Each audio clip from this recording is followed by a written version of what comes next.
Hello everybody, welcome to Crafty Soup. My name is Misty. Today is Mystery Box Monday for me, which means I take out my grab bag of mystery supplies, pull out 3 items, and get to work on creating a project.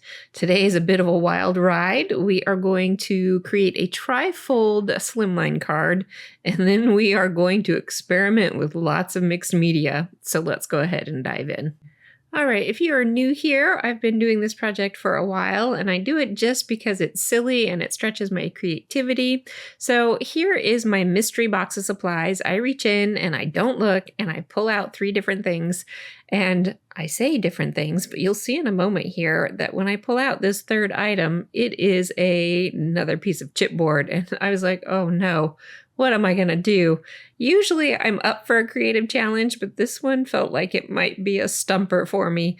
But when I looked at this piece that says loving you, I thought, okay, let's do a Valentine's Day project since that's coming up. And I didn't really feel up to a scrapbook page. I was worried that kind of lantern piece was going to be too big for a card. And then it dawned on me, slimline. Let's do slimline. But let's make it more interesting. I've got a stencil, let's throw in mixed media, and let's create a fun slimline card with a fold technique. So that is what I start with. My slimline card is 3.5 inches wide by 8.5 inches tall. So my paper's already that tall. So I get to creating the width of this. And because I'm going to make it tri-fold, I need to create 3 sections. So I put my paper up to the 3.5 inch mark, but then slide it back just a little bit, just to give this trifold a little more room in the folding and the layering that I'm going to do. So when I've got that first score line, I didn't cut it, I scored it.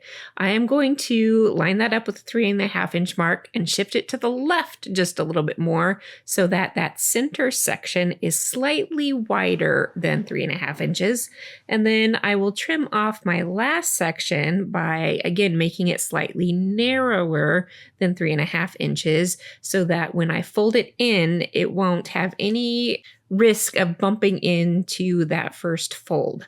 So that is how I like to do my tri-fold cards so that they have room to fold nicely and that they will have layers, room for layers of items. And speaking of layers of items, I am not only making a tri-fold card, but we're going to cut down this front panel to show a peek of the next layer behind it. So we're going to ramp up the idea of this tri-fold card beyond simple. I am going to use this phrase at an angle to create this kind of peeking effect.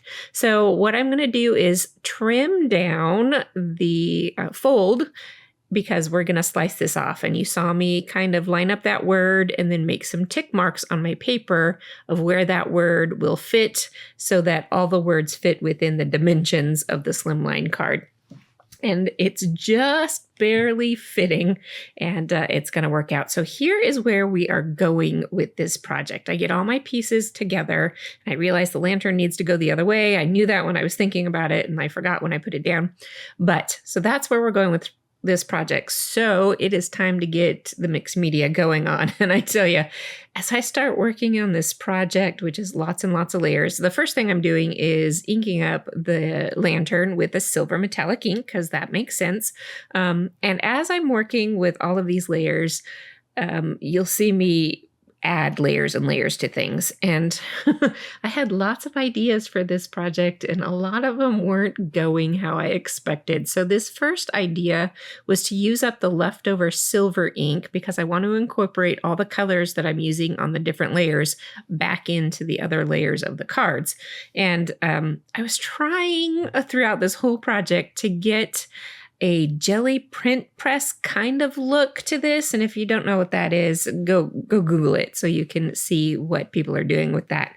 And I was trying to just use my brayer and the inks, and each layer felt like a disaster when I was working, but in the end, it all comes together. So as I let one layer dry, I go ahead and work on the next layer, and I find that just efficient when I'm doing mixed media. And none of these individual layers are terribly wet, so it's not a lot of drying time, and just working on something else lets the first layer dry. Okay, so now I'm adding red to the front of this card because I'm going to make this card for my husband and he's not a pink person. And since it's Valentine's Day, I'll just go with red. And I'm trying for that jelly press kind of look again, and no, it's not working. At first I tried watering down the colors, and then I tried using it straight on the ink pad, and I dropped my ink pad on the project. So then I purposefully added more splotches. And then I just had to take a deep breath. I moved on to adding spatters to other parts of the card, and I will add more of that because I get smudges everywhere as I'm working. So I'm trying to keep moving on, even though it's not going how my imagination has viewed it. I bring in the stencil as one of my ingredients for this project, and I knew what I wanted to do with this was to create a shadow effect, which I haven't actually done before in stenciling. In fact, there's a lot of new things I haven't done before in this project today, which you probably guessed because none of them are working very well.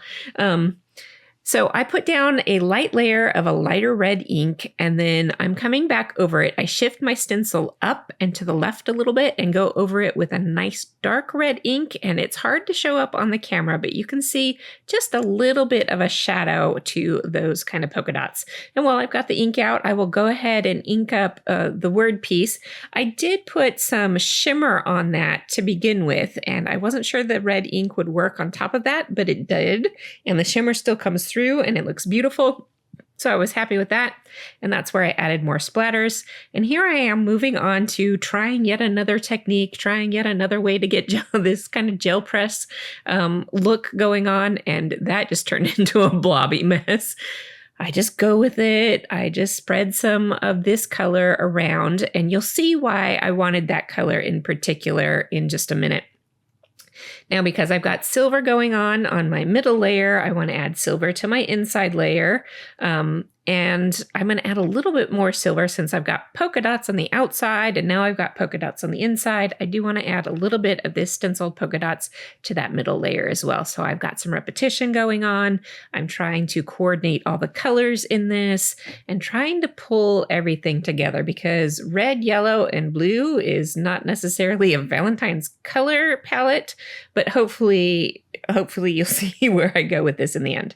All right, I am going to add more words to this. I pull out a die set and I'm just going to die cut out of the packaging from the stencil because it's a nice black packaging. And that'll make great letters. And so I am ready to assemble the base of this card. I've got the layers going on and it's starting to pull together. That front layer isn't quite there yet, but we'll see how we can get it all there in the end. All right, so I did use more packaging in this middle layer and I tore off tops and bottoms and added that stenciling and then put it in my middle layer. And here is why I pulled out this yellow to begin with. I wanted this to be the glowing light inside of my lantern. So because I knew I was going to use that yellow, I do need to incorporate it in other parts of the card. All right, so with that lantern glued in place, and now I've got my words glued in place, I went and die cut all of my extra letters for the rest of the words and message in this card. And this takes a little while here because these are teeny tiny, but I'm going to get all those glued in place and I'm going to make sure you can't see them. That front flap covers everything up, so you're revealing everything as you open it up. And then here's the best tip I have for teeny tiny letters is to spread some glue on a scratched piece of paper and then just dip your letters in the glue. Tweezers help, and then you can tap off extra glue and then get your letters glued down. And here is what the final card looks like. Well, I say final, but I realized I wanted to pull these colors together just a little bit more to add some blue to the front of the card, which I don't quite have, and then spread that black around a little bit more. So I punched out some more packaging with that blue there to create some hearts, and I added a little bit more of that yellow glimmer to those hearts, and then stacked them and layered them with some more black. So that was the final touch that I needed to pull everything together.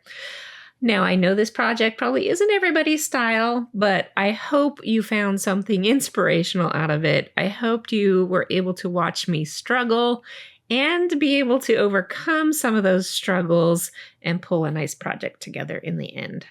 All right, that is it for this project. And actually, that is it for this week because I have a super busy week for you next week. And I'm going to need this week to get all of that stuff ready and hopefully get ahead of schedule for the following week as well. So join me then. And until then, have an artful day.